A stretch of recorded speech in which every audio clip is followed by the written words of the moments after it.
नमस्कार दोस्तों, स्वागत है आपका अपने YouTube चैनल एजुकेशन क्लासेस रामो में आपका स्वागत करता हूं। दोस्तों, आज हम करंट अफेयर में बजट 2024-25 के इम्पोर्टेंट फैक्ट जो होंगे उसको जो है आज के वीडियो में हम कवर करने वाले हैं, जो कि हाल ही में अभी पेश हुआ है। अगर आप किसी भी एग्जाम की तैयारी कर रहे होंगे, उसमें करंट अफेयर टॉपिक दिया गया है, तो उस एग्जाम के लिए वीडियो बहुत ही महत्वपूर्ण हो जाती है। और हमारा कोशिश रहेगा कि इस बार का जो बजट पेश हुआ है, उसमें से जितने भी फैक्ट होंगे जो एग्जाम की दृष्टि से महत्वपूर्ण होंगे, उन फैक्टों को हम वन लाइनर में कम समय में जो है कवर करने का प्रयास करूंगा। बाकी वीडियो अगर आपको पसंद आ रहा होगा तो लाइक से सब्सक्राइब जरूर कर दीजिएगा। चलिए आज हम शुरू करते हैं बजट 2024-25 को, जिसके महत्वपूर्ण बिंदु होंगे वो जो है आज के वीडियो में हम कवर करेंगे।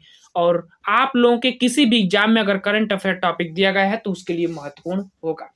आज का बजट 2024-25 के पहला पॉइंट कि वित्त मंत्री निर्मला सीतारमण जो है 1 फरवरी 2024 को 2024-25 का जो बजट है उसको पेश किया है। इनसे इंपॉर्टेंट पॉइंट जो है जो आपको समझना होगा, ये लगातार 6 बार जो है बजट पेश करने वाली पहली महिला भी बन चुकी हैं, जो कि 2019 से लेकर 2024 तक जो है ये लगातार 6 बार पेश कर चुकी हैं। कौन? निर्मला सीतारमण। और इस बार का जो बजट है वो अंतरिम बजट है, जो कि 24-25 का है। 2024-25 का अंतरिम बजट है। अंतरिम बजट उस स्थिति में लाया जाता है जब या तो पास में चुनाव हो या कोई आपात स्थिति आ जाती है, उस समय जो है अंतरिम बजट ले आया जाता है। और इस बार जो है चुनाव होने वाले हैं कुछ महीनों बाद, जिसकी वजह से जो है अंतरिम बजट जो है लाया गया है निर्मला सीतारमण के द्वारा। अंतरिम बजट से एक इंपॉर्टेंट पॉइंट ध्यान रखिएगा कि अंतरिम बजट जब भी आता है तो कोई नई योजनाएं जो है नहीं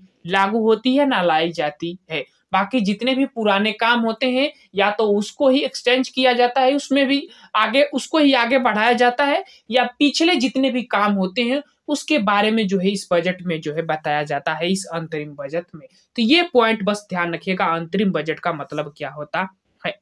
उसके बाद अगला हमारा पॉइंट है कि सबसे छोटा भाषण इस बार का निर्मला सीतारमण का रहा। मात्र 58 मिनट जो है इन्होंने भाषण दिया है इस बार के बजट में। और इनका सबसे बड़ा बजट भाषण जो है 2020 में 160 मिनट का जो है भाषण उन्होंने दिया था। लगभग 2 घंटे 42 मिनट के आसपास जो है, या 40 मिनट के आसपास जो है भाषण दिया था। तो ध्यान रखिएगा, वित्त मंत्री निर्मला सीतारमण से इंपोर्टेंट पॉइंट और भी है जो आपको आगे समझना है कि ब्रिटिश भारत का पहला बजट जो है 1860 में जेम्स विल्सन नामक व्यक्ति थे, जो कि जब समय ब्रिटिशों का शासन हुआ करता था भारत में, उस समय जो पहला बजट इन्होंने पेश किया था जेम्स विल्सन। तो इंपॉर्टेंट पॉइंट है, ध्यान रखिएगा।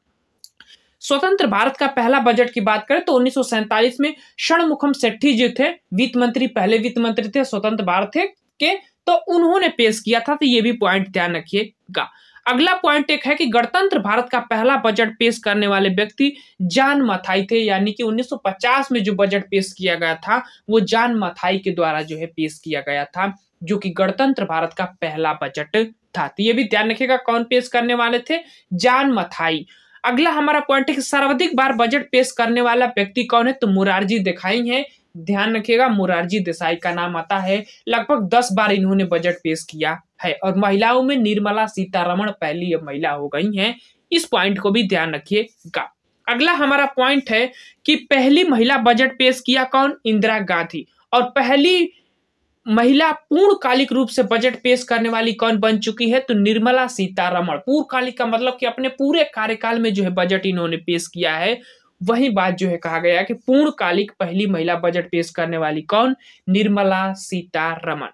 अनुच्छेद 112 के तहत जो है वार्षिक बजट पेश किया जाता है, जो 1 अप्रैल से लेकर और 31 मार्च तक का जो फाइनेंशियल ईयर होता है उसी चीज का जो है लेखा जोखा या कितना खर्च होगा वही चीजें जो है पेश किया जाता है, उसी का उल्लेख जो है अनुच्छेद 112 में है। तो पॉइंट ध्यान रखिएगा, इंपॉर्टेंट पॉइंट है, अनुच्छेद से भी रिलेटेड आप लोगों के लिए। अब चलते हैं इस बार का बजट जो 2024-25 का पेश किया गया है निर्मला सीतारमण के द्वारा। उनके द्वारा लक्ष्य रखा गया है कि भारत को विकसित भारत बनाने का लक्ष्य है, और वो है भारत की जो 100वीं वर्षगांठ होगी 2047 में, वो तब तक जो है भारत को विकसित भारत बनाने का लक्ष्य इन्होंने रखा गया है। और इसके लिए इन्होंने एक मूल मंत्र बताया है, जो इस बार के बजट में इन्होंने लोकसभा में जब पेश कर रही थी तो एक मूल मंत्र भी बताया है जो आपके एग्जाम से दृष्टि से महत्वपूर्ण है। इन्होंने कहा था कि सबका साथ, सबका विकास और सबका विश्वास होना चाहिए, तभी आप भारत को विकसित भारत 2047 तक बना सकते हैं। तो ये मूल मंत्र है, ध्यान रखिएगा इनका, जो कि निर्मला सीतारमण लोकसभा में पेश करते हुए ये मूल मंत्र आपको बताई थी। तो इंपोर्टेंट पॉइंट है, ध्यान रखिएगा। आगे चलते हैं, अगला हमारा पॉइंट है कि अनुमानित जो राजकोषीय घाटा है इस बार का जीडीपी का, वो 5.1% रहने का अनुमान इन्होंने लगाया है। और इसको रुपए में अगर हम बात करें तो 1.68 लाख करोड़ रुपए के आसपास आप कह सकते हैं अनुमानित घाटा है, जो कि पिछली वर्ष का अनुमानित घाटा जो कितना था, तो 5.9% जो है पिछली बार का अनुमानित घाटा था। तो इंपोर्टेंट पॉइंट है, ध्यान रखिएगा। आगे चलते हैं, अगला हमारा पॉइंट है कि कल मतलब वो बजट जो पेश किया गया है इस बार का 2024-25 का, लगभग 47.66 लाख करोड़ रुपए जो है इस बार के बजट में व्यय करने का जो है मतलब पेश किया गया है। इतने लाख का जो ये बजट जो है पेश किया गया है। और पिछली बार का जो बजट हुआ था 2023-24 का, उसमें जो है 45.03 लाख करोड़ रुपए जो है पेश किया गया था व्यय करने के लिए। लेकिन इस बार जो है 47.6 लाख जो है रुपए जो है व्यय करने का पेश किया गया है। हालांकि ये अंतरिम बजट है, इसके बाद जिस पार्टी की भी सरकार बनेगी वो आगे चलकर जुलाई माह में जो है अपना तरफ से एक बजट पेश करती है। तो इस चीज को ध्यान रखिएगा, इंपोर्टेंट पॉइंट है आप लोगों के लिए।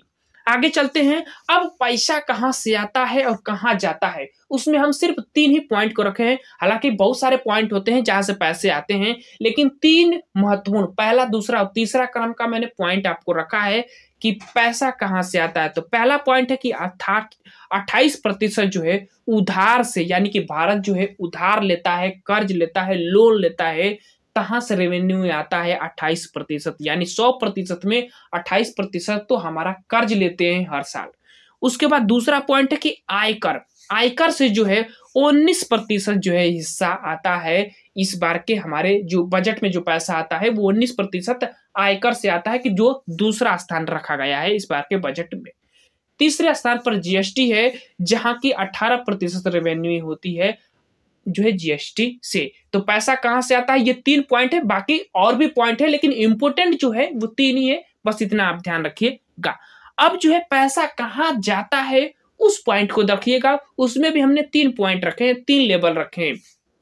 पहला पॉइंट, जो कि पहला पॉइंट, ज्यादा पैसा हमारा कहां चला जाता है, तो वो ब्याज अदायगी में लगभग 20% जो है हम ब्याज में दे देते हैं, क्योंकि पैसा उधार भी, हम लोन भी ज्यादा लेते हैं तो उस लोन का ब्याज हम सबसे ज्यादा दे देते हैं। ये भी एक चिंता का ही विषय है, ध्यान रखिएगा, 20% हम उधार में दे देते हैं। दूसरा पॉइंट, करों और राज्यों को जो हिस्सा मतलब टैक्स के रूप में आता है, वो हिस्सा में भी हम 20% जो है बंटवारा हो जाता है। करों और शुल्कों में जो है राज्यों के हिस्से में 20% जो रेवेन्यू दिया जाता है राज्यों को। तीसरा पॉइंट है वो केंद्र सरकार की जो बहुत सारी योजनाएं चलती हैं, उन योजनाओं पर भी पैसे खर्च होते हैं, उस पर 16% हिस्सा जो है पैसा चला जाता है। इससे जो वार्षिक बजट होती है उसका 16% हिस्सा जो है इस योजनाओं पर खर्च हो जाता है। बाकी और सारे स्थानों पर खर्च होता है, लेकिन ये 3 ही इंपोर्टेंट थे तो मैंने 3 ही बस इंक्लूड कर आप लोगों के सामने लेकर आया हूं। बस 3 ही इंपोर्टेंट है, ज्यादा आपको जानने की जरूरत भी नहीं है। चलिए आगे चलते हैं, अगला बहुत इंपॉर्टेंट पॉइंट है, ध्यान रखिएगा। इनकम टैक्स स्लेब में कोई बदलाव नहीं किया गया है, क्योंकि अंतरिम बजट है तो इसमें कोई भी बदलाव नहीं होता है, तो इसीलिए इनकम टैक्स पर कोई बदलाव नहीं किया गया है। दूसरा पॉइंट है अगला कि स्टार्टअप के लिए टैक्स छूट 1 साल के लिए बढ़ा दिया गया है, यानी कि अभी भी आपको स्टार्टअप कर रहे हैं तो उस पर टैक्स नहीं दिया जाएगा, वो जो है 1 साल के लिए अभी बढ़ा दिया गया है। और स्टार्टअप जो है योजना भी शुरू की गई थी, तो कब की गई थी, तो 16 जनवरी 2016 को जो है योजना भी शुरू की गई थी, स्टार्टअप को बढ़ावा देने के लिए योजना लाई गई थी। तो इम्पोर्टेंट है, अब उस योजना की चर्चा बजट में हुई है तो योजना भी पूछ सकता है कि कब चालू हुई थी। इंपोर्टेंट है पॉइंट, ध्यान रखिएगा। उसके बाद लखपति दीदी योजना में 3 करोड़ महिलाओं को जो है जोड़े जाएगी, इस बार के बजट में पॉइंट कहा गया है। इसी के साथ हमने लखपति योजना कब शुरू हुई थी उसको भी इंक्लूड किया है कि 23 दिसंबर 2023 को जो है हाल ही में लखपति दीदी योजना भी शुरू किया गया है। डेट ध्यान रखिएगा, क्योंकि जब इस बजट में जो है कोई भी योजना की चर्चा हुई है तो कोई ना कोई महत्वपूर्ण पॉइंट है, इसीलिए योजनाएं ही डायरेक्टली पूछ लिया जाता है कि योजनाएं कब चालू हुई थी, क्योंकि ये योजनाएं काफी चर्चा में इस बार के बजट में है। तो ध्यान रखिएगा, इंपॉर्टेंट पॉइंट है आप लोगों के लिए। अगला पॉइंट है कि प्रधानमंत्री आवास योजना 5 वर्षों में 2 करोड़ नए घर बनाने का लक्ष्य जो है रखा गया है इस बार के बजट में। तो प्रधानमंत्री आवास योजना कब शुरू की गई थी? तो 25 जून 2015 को। इंपोर्टेंट पॉइंट है, डेट ध्यान रखिएगा कि कब ये योजना शुरू की गई थी, बहुत इंपॉर्टेंट पॉइंट है। अगला पॉइंट है, देश में नए 3 प्रमुख रेलवे इकोनॉमिक कॉरिडोर जो है बनाए जाएंगे, इस बार के बजट में रखा गया है, ध्यान रखिएगा। उसके बाद अगला पॉइंट है कि पीएम सर्वोदय योजना के तहत 1 करोड़ घरों पर सोलर लगाए जाएंगे। ये भी आप लोगों के पॉइंट इंपोर्टेंट है, ध्यान रखिएगा, पीएम सर्वोदय योजना के तहत। अगला पॉइंट है कि सरकार ने 10 वर्षों में 25 करोड़ लोगों को बहुआयामी गरीबी से जो है बाहर दिलाया है, मतलब बाहर निकाला जो है कि पिछले 10 वर्षों की तुलना जो है इस बार के बजट में कहा गया है। तो ये इंपोर्टेंट पॉइंट मुझे लगा, इसीलिए मैंने आपको सामने लेकर आया हूं। इंपोर्टेंट पॉइंट है, ध्यान रखिएगा, प्रश्न बन सकता है एकदम। अगला पॉइंट है कि सर्वाइकल कैंसर को रोकथाम के लिए 9 से 14 वर्ष की जो बच्चियां हैं उनको टीकाकरण अब फ्री लगेगा। सर्वाइकल कैंसर जो कि हाल ही में काफी चर्चा में बना हुआ है, स्पेशली ये महिलाओं को होता है सर्वाइकल कैंसर, जो कि इसका टीकाकरण है जो है ये तो किसी भी उम्र की महिलाओं को हो सकता है, लेकिन स्पेशली 9 से 14 वर्ष की जो बालिका होंगी उनको सिर्फ फ्री में वैक्सीन जो है टीकाकरण जो है फ्री में सरकार के द्वारा लाया गया है। तो इंपॉर्टेंट है, ध्यान रखिएगा। आगे चलते हैं, चर्चा में रही कुछ योजनाएं भी आपको ध्यान रखनी है, क्योंकि इन योजनाओं का जो है इस बार के बजट में जो है काफी जो है चर्चा की गई है, इसीलिए हम इन योजनाओं के किस डेट को शुरू किया गया था ये योजनाएं, उसका जो है नाम डेट सहित जो है आपके सामने लेकर आया है। जैसे पीएम जनधन योजना 28 अगस्त 2014 को शुरू की गई थी। पीएम स्वनिधि योजना 1 जून 2020 को शुरू की गई थी, और प्रधानमंत्री मुद्रा योजना जो है 8 अप्रैल 2015 को शुरू किया गया था। किसान सम्मान योजना जो है 24 फरवरी 2019 को शुरू किया गया था, जो कि 2003 किस्तों में दी जाती है, वही किसान सम्मान योजना। उसके बाद मिशन इंद्रधनुष योजना जो है 25 दिसंबर 2014 को शुरू किया गया था, और पीएम विश्वकर्मा योजना जो है 17 सितंबर 2023 को शुरू किया गया था। तो इंपॉर्टेंट है, क्योंकि ये जितनी भी योजनाएं मैंने इसमें इंक्लूड किया हूं ये सभी इस बार के बजट में जो है चर्चा में रही हैं। तो इंपॉर्टेंट पॉइंट है, ध्यान रखिएगा, डायरेक्टली ये एग्जाम में बनेगा, पक्का बनेगा, ध्यान रखिएगा।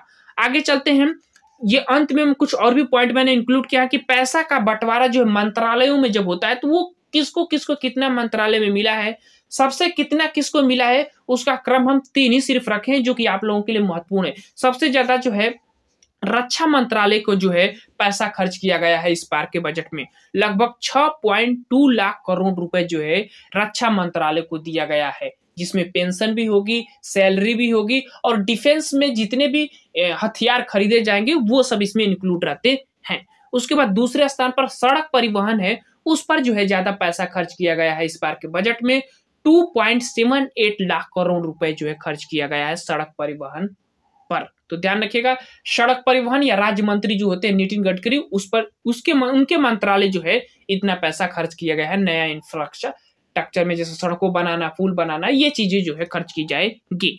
अगला हमारा पॉइंट है, रेल मंत्रालय पर जो है 2.55 लाख करोड़ रुपए जो है खर्च किए जाएंगे इस बार के बजट में जो है इंक्लूड किया गया है। तो ये थे कुछ इंपोर्टेंट पॉइंट जो कि बजट 2024-25 से मैंने आपको कोशिश किया कि इंपोर्टेंट फैक्ट जो एग्जाम की दृष्टि से जो बन सकते हैं उनको हमने कवर करने का प्रयास किया है। बाकी वीडियो अगर आपको पसंद आए तो जरूर लाइक शेयर सब्सक्राइब जरूर करिएगा।